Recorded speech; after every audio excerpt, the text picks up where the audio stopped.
Hello and welcome to the preview on the Fulhamish YouTube channel. My name's Elizabeth Barnard and I'll be your host. Today we're looking forward to our trip to the south coast to face high-flying Brighton in what could be a massive game in the European race.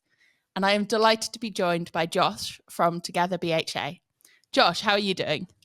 I'm very well, thank you. I don't know about you, but the weather has been beautiful in the Midlands all week, so it's always a better mood when everything's nice outside. Yeah, the sun has been shining and I'm really, really hopeful that it continues to Saturday. So we can have a nice sunny day by the seaside. That's what I'm dreaming of. First of all, I wanted to ask you about Brighton this season, about your form. You've been on an incredibly good run of form recently. 5 wins in a row, is it? Beating teams like Chelsea, Bournemouth, Newcastle. But earlier on in the season, it felt like it was a little bit streaky. How's it felt being a Brighton fan this season? Weird. We started incredibly well. We had some really good results straight out the traps, like beating Everton at Everton 3-0, getting a good result at home to Manchester United, which now is kind of just like a normal result by everybody else's standards, right? Given how poor they are.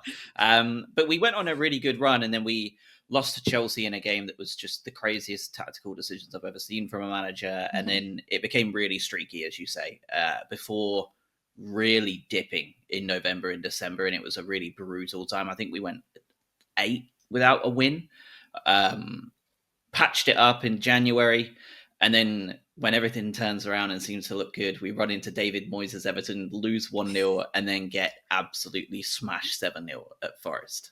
At that point, there was a lot of conversations around Hürzeler and what was happening with the team and whether he had a future with us. And I think that's inevitable when you lose 7-0 and have been on a pretty poor run of form since November. And then we go on and win 5 games on the bounce for the first time in our Premier League history, at least. So, it makes no sense at all. We are consistently inconsistent. But the run we're on right now, whatever voodoo magic Hürzeler did by burning up all the training stuff after Forest. I don't know if you've heard about that, but he, after the Forest game when we lost 7-0, the day after when he was in training, he took all of the match tactics and notes and everything that was created for the Forest game and set them on fire at the training ground. That is something. And was just like, we're done with this. We're never talking about it again. And we've not lost since. Wow. So whatever the magic that he did there was, it's working. And we do look a very different team since then.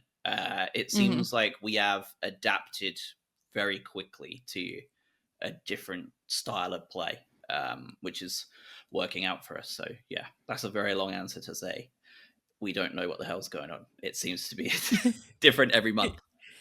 Yeah, because I remember when you came to the cottage at the beginning of December, and that was as you mentioned, like smack bang in the middle of your bad run of form.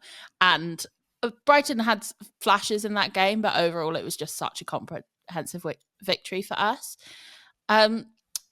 What have you made of Hürzeler? Obviously, new manager, quite unknown by quite a lot of football fans when he entered. I've been generally quite impressed by him. Like, there are obviously some standout games that I've watched on Sky and stuff. But as you mentioned, it's been a little bit inconsistent.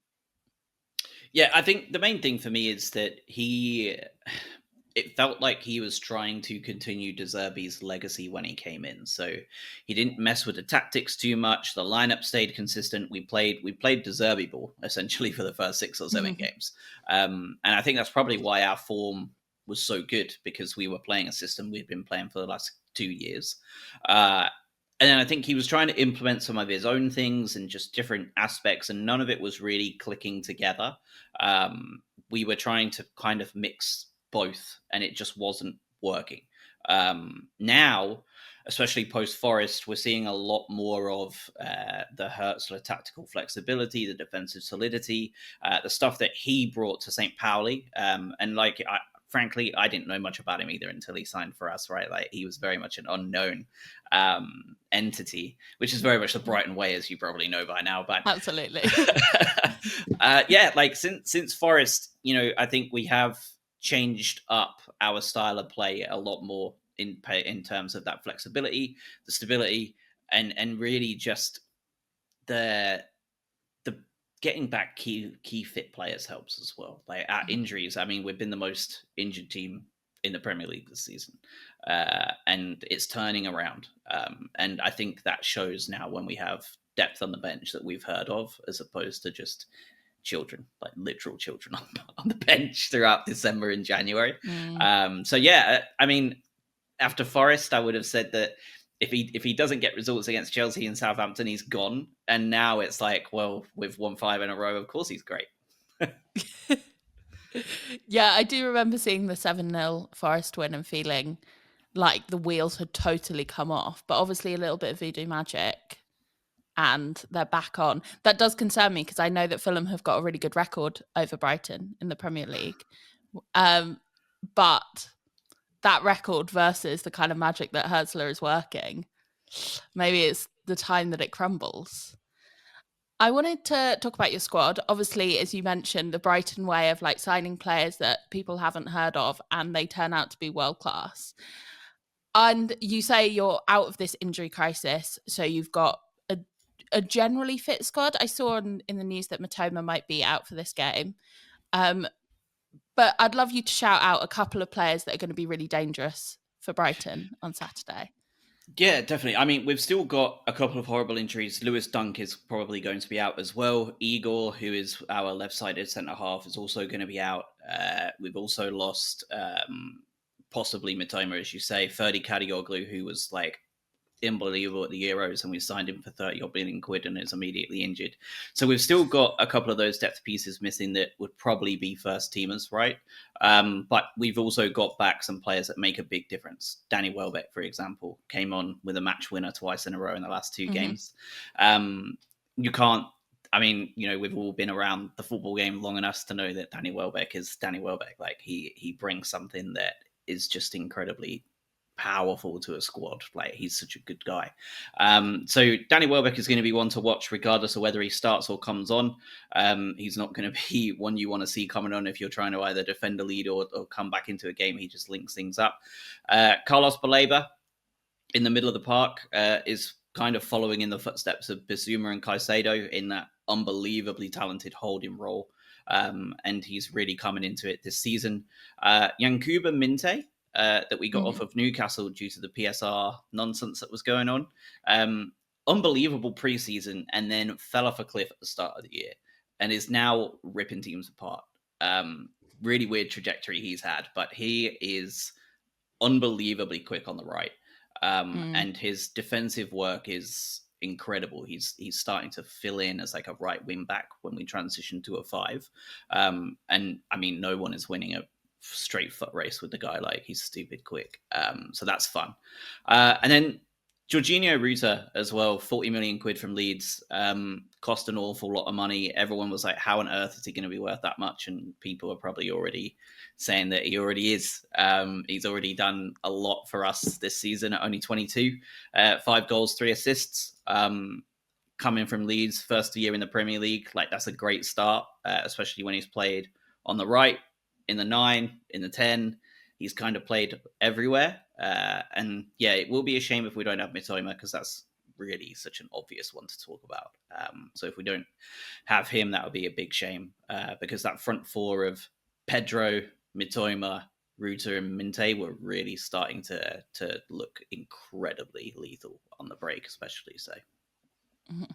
Yeah, that goal against Chelsea a couple of weeks ago is just one of the most unbelievable things I've ever seen on a football pitch from Matoma. I was just like, I was in shock at that touch and at the finish. So obviously, selfishly, I'm really hoping that he's out for Saturday because he's very dangerous. It's interesting you're talking about Minter down your right-hand side because our left is, I think, where we're strongest. We've got Anthony Robinson. So that will be quite an interesting battle, I think, seeing those two come up against each other. Definitely. Yeah, I'm looking forward to that. And I'm hopeful that Robinson, who I think is one of the best left backs in the league, can come out on top. But I guess we'll see. We will see. Yeah. And where can we hurt Brighton then? So where have you been slightly weaker? Obviously, these last few games, you've been pretty formidable. But have there been any areas of weakness that we'll be able to expose on Saturday? Yeah, I mean, set pieces is always one. If you're good at set pieces, we seem to be quite weak at them still. It just has been a problem for years, it feels like. And then when we go to defending a league and we lead and we sit back, like we are prone to. I mean, I don't know if you saw Kluivert's goal for Bournemouth, like just an absolute wonder strike. Like we are prone to the odd like wonder goal against us from people. So if you've got guys that you think can hit the ball well from that kind of area, right? Like we're in deep trouble because that seems to be goals we like to concede. So I mean, in that respect, we're always going to be in that situation and on the break, and I feel like that is the evolution of football at this point. I feel like we are seeing the kind of the sunset of Pep football and the sunrise of this counter-attacking, almost like Klopp evolution football, right? Like where it's more important to be able to break quickly and incisively, and we're so susceptible to it, like almost every team in the league. So if you hit us quick with freaking Adama Traore, which is just has been a thorn in our side since we were playing Middlesbrough, like yeah, we'll be in trouble there. So yeah, well, I've got some potentially good news, which is that Adama is probably going to, for you guys, not for us, obviously, he's probably going to be out for this game. I'm not sure it's 100% confirmed, but he went off against Man United at the weekend, and I think it means he'll be out, which is going to be rubbish. The thing with Adama, though, is like he's so fast at those breaks and stuff, but his finishing ability is so lacking a lot of the time that you get all excited and then he's missing chances. Yeah. Yeah. Before we go, it'd be great to get a score prediction from you. How do you think this one's going to play out? Yeah, well, I was looking over your results. You haven't drawn a game since the beginning of January. So I was going to go for a cop-out draw, but like you haven't drawn since the 5th of January. I feel like that's not likely to happen.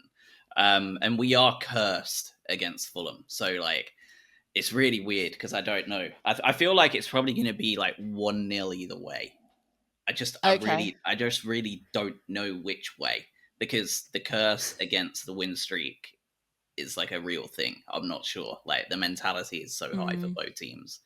I think whoever scores first wins. Like I really do. Like I know that might be a cop-out answer, but essentially whoever scores first, I think wins the game. Yeah. I kind of agree with you. I think it could go either way. But I think if I'm going to come down on a side, I think Fulham will be able to win it 2-1. I wouldn't be surprised. And I don't think we're going to outplay you. But I just have a feeling about this weekend. We're coming off a very emotional, intense, happy game. Hopefully we can ride that vibe down to the South Coast and see what we can do. And also before we go, I'd love to ask you about Brighton. Obviously, a lot of fans will be travelling down this weekend. It's my first time doing Brighton away. I'm so excited.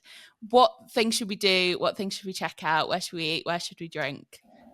Around the stadium and in the city. Around the stadium, nowhere. The stadium is out I on its own. got that impression. Yeah, it's out on its own. It's right kind of adjacent, almost part of the university at this point. There's really no pubs, clubs, and anything crazy out there. Just make sure you're getting on a train nice and early. Like get there like an hour before kickoff because otherwise that you'll get like delayed due to Southern being a joke.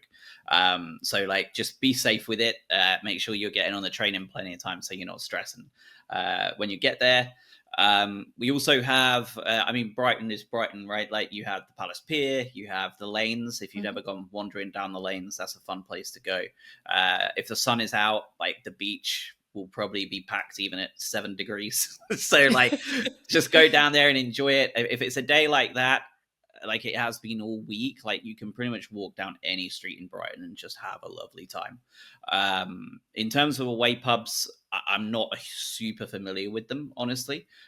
So I can't give you too much help there. I generally don't go to any away pubs. I just kind of rock up to my usual home one and then go. So yeah, I know some people are more familiar, but I'm just not. So I'm rubbish with that one. But Brighton as a whole, like we're we're a pretty welcoming bunch, right? Like it's a nice city, it's a diverse city, it's an accepting and welcoming city. So you'll be good wherever you go. And if the sun is out like this, you will have a belting day. And if you win, it'll be even better, of course. So yeah, well, fingers crossed for that. Thank you so much for joining me. Not fingers crossed.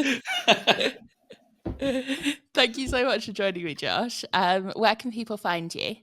Yeah, so we are Together BHA. There's 4 of us, 2 across the pond and 2 here. We post our podcasts live on YouTube every Sunday, usually post-game. And the podcast in audio format comes out on the Monday. And yeah, so we'll be airing same sort of time on the Sunday to talk about this one. So if any Fulham fans want to come on and brag, feel free. If you want to come on and abuse us, also feel free, depending on the result. That's all's fair. So yeah, that's where you can find us at Together BHA on everything. Amazing. Thank you so much. And thank you for watching the preview. Just one thing before I go. We're doing a live show after the Spurs game on the 16th of March at the Half Moon in Putney. Ticket link will be in the description. They're going very, very fast. So I'd snap them up before they're gone.